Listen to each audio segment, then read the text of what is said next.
2 cards for the end of November, 2 for the beginning of December, and 1 for the transition to see how the 2 months play into each other. All right, so let's take a look. So this is for the last 2 weeks of November. This is for Scorpio. Okay, Scorpio, what's going on with you guys? Interesting. We have the 7 of Wands and we have the 5 of Swords. And both cards, to me, I mean, you look at them and you see this guy's having to stand up for himself. It's the last 2 weeks of November, having to stand up for himself. Others are opposing him possibly, or others are feel confining to you, or you feel possibly oppressed from what's going on around you, family matters, work. You're just wanting to stand up for yourself. It could be you're wanting to stand up for your talents and your abilities in the work that you do. You're saying, now wait a minute, or there's competition around you, and you're like, I'm the woman or the man for this position. It's me. Yeah, because someone gets left in the dust over here with the 5 of Swords. This sword card means that, he's the winner of this particular battle. The swords represent our thinking. So it might be that, mentally you're feeling like you've been in battle with some people, or there's mental battles around you. Again, I'm feeling like there's a lot to contend with these last 2 weeks of November. And if you're in the U.S., this Thanksgiving will be during this time period. So hopefully there's not too many family hiccups, communication. I feel like this could be around your work. But it's interesting how they face each other, isn't it? So a couple of things. It might be around your work and you're standing up for yourself and what you can do.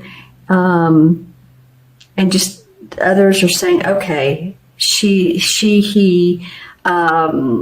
you're the winner. It could be this also could be sports or competition, or in any form or fashion of the word competition. If you play tennis or are you, if I can get my words out, or if you are, on a bowling team, let's just say, but it can also mean literally feeling superior to others as well. There's some definite competition and feeling like, I need to take care of myself type of feeling. And possibly your family, what's going on around you. Okay, interesting for you guys, Scorpio. Let's see. Oh, and happy birthday to those of you who are still having birthdays. This is for the last 2 weeks, so until November 21st or 2nd? No, actually I want to look at December 1st. Well, December looks different. Let's just say we have another sword card, but we have the King of Swords and we have the 6 of Pentacles. So I'm looking at how these line with each other. The 6 of Pentacles is very much the generosity card. Feeling generous with your money, feeling generous with your energy, your time, giving to others. He is holding the scales of balance of well, you might want to say Libra, but it's the scales of balance. So there is justice. And letting his coins fall to people that need. It can be that sometimes, you're in a giving mode and you're seeing someone by the side of the road that's asking for a handout, and you just feel like, I feel grateful for what I do have, and I'm generous today, and here's a couple coins or whatever you give. If you're this person, I got a sense of someone feeling sorry for another. I don't know if someone has empathy for you and they want to support you, and I don't mean just with their money, but they just want to support you as a person because you are who you are, and sometimes I think you don't express what you need sometimes, Scorpio. I think sometimes you do. Yeah, because here's the King of Swords, which has to do with, analytical decisions made. But I want to go back to that. And I think sometimes you don't. But you are a water sign for sure. But you are, as a water sign, I think you tend to hold back your feelings a little bit more than some of the other water signs. Just saying. I don't know why that's coming to, maybe it's just a factoid about, Scorpio, but I'm just saying you guys are so intuitive. But I feel like, Cancer expresses their emotion and Pisces expresses themselves. All three of you signs are intuitive, but they tend to do that. So, maybe needing to express yourself. This King of Swords, this would be an air sign, Libra, Gemini, Aquarius, Sun, Moon, or Rising. It could be a man or woman. And when I look at this King, I also got the feeling of balance and justice, and then here it is here. So there's something that's going to play out. Maybe this has been these issues here are going to play out and turn out better than expected. It could be. And there's fairness in that. Let's see what else do these cards denote. This, of course, is Pentacles. That could be about your money. It could also be about your health, taking care of your health. Maybe someone gives you some friendly advice of a chiropractor to go to, or, it can be about that. And this guy is, he's been the type of person in life who's a professor. He's very analytical. He's very, thinks a lot. And he's about justice. Professor, he can be a doctor, someone who's logical oriented. So let me know who this person is. They may just be there as a partner, as a father, as a mentor, as a friend. Let's see what the transition card is for Scorpio. The Page of Swords. Not like you didn't have, plenty of swords here. So now we have three. We have the King, the Page, and the 5. Well, it's interesting, the transition cards, this Page of Swords, he just kind of cuts through the BS. He just really does. He's a young dude. And the pages bring news, or they're there to make things happen swiftly. This can represent a child, children, your own children, your grandchildren, friends' children. So maybe there's an air sign child in your life and you're, having issues with. But it can also represent with this little bit of, and I don't even want to say turbulence, but something going on up here that's requiring your action or your thoughts, your suggestions, your input.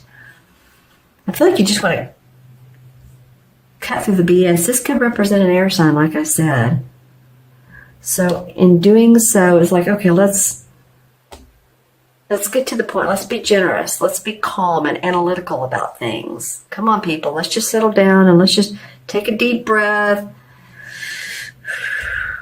And then we can reason out what needs to be done, what needs to be worked out.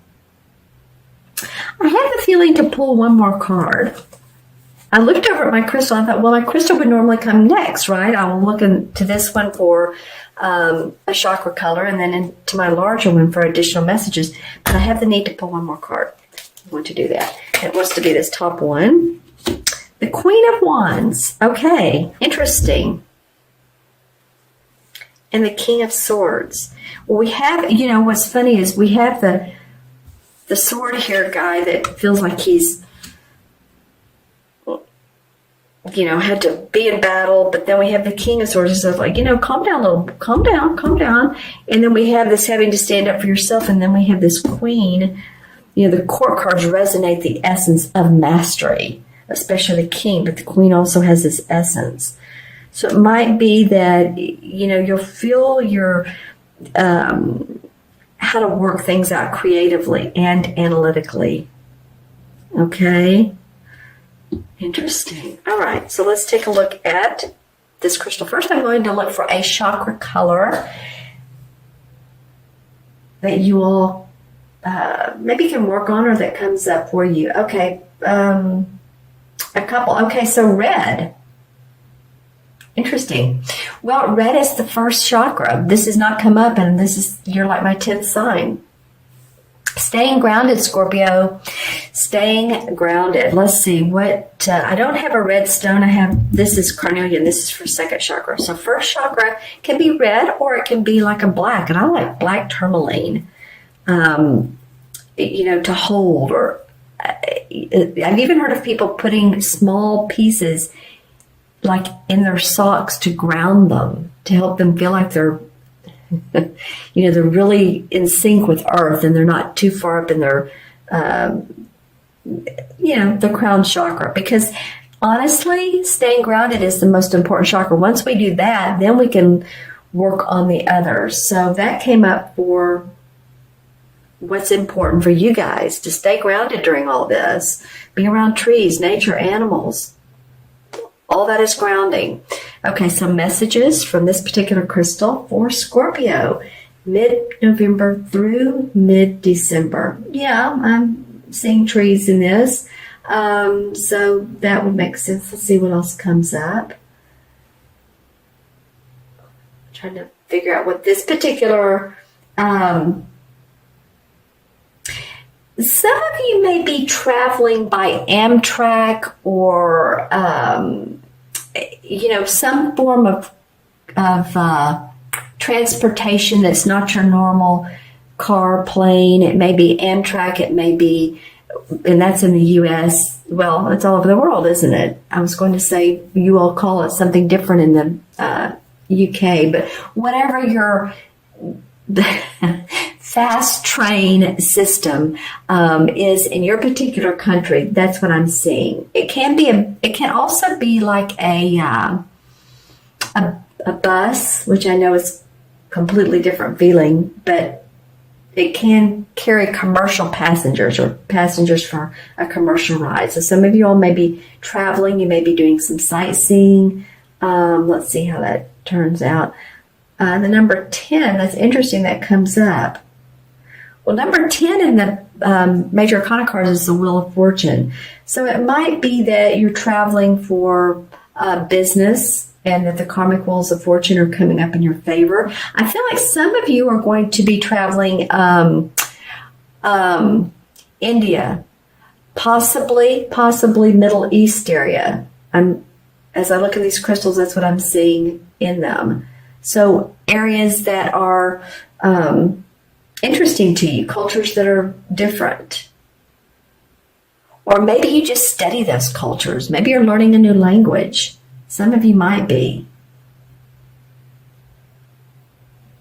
And then lots of light blue. And light blue, of course, is the throat chakra. So, I said earlier that I think some of you all don't express yourself enough. And maybe you're saying, well, when I express myself, people take it hard, or I'm direct, because I know Scorpios can be known to do that, but sometimes we need that. But it feels like just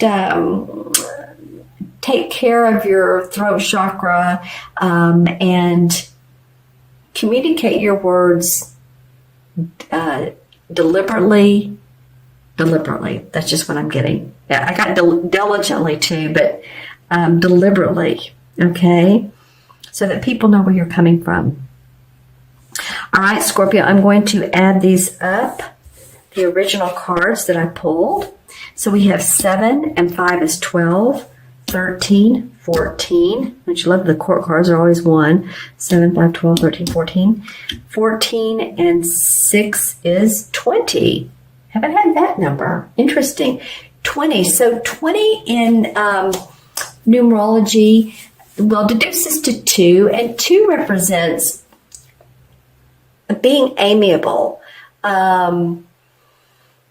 being diplomatic, possibly partnering with a person. If you partner with a person, and whether it's a relationship or with your work, just being diplomatic in situations. And that might be called for you to be here. If this is around your family or you or your business or work, maybe you'll need the feeling of diplomacy, right? And 20 in the major arcana is the Judgment card. So that's about rebirth. Feeling like, there's newness coming into your life. Even if it doesn't look that way, that, you're feeling like, oh, let's just do things differently. It's kind of like a progress report, the Judgment card. If you think about it, and if my cards were, I kind of want to show it to you. Let me see if I can find it real quick, or not. But if you think about the Judgment card, there's an angel above people standing in water. Well, actually, it looks sort of like the Lover's card, but there's new people standing in water, and there's an angel blowing her horn. And so it's about the day of reckoning. It's about seeing what progress you've made and what progress hasn't been made, and feeling like you're a new babe, and so you want to continue to make progress. You want to sometimes you may want to respite from action. Maybe you want to pull away from the action and just feel that spiritual warmth, that rebirth, that that your soul is moving forward, and yet you want to take a pause, just a short pause from the human, all the stuff that's going on in life. This may also represent that you're feeling about government, political, anything like that. But I do feel like this is your standing up for yourself. But things sort of even out here. And then there's generosity.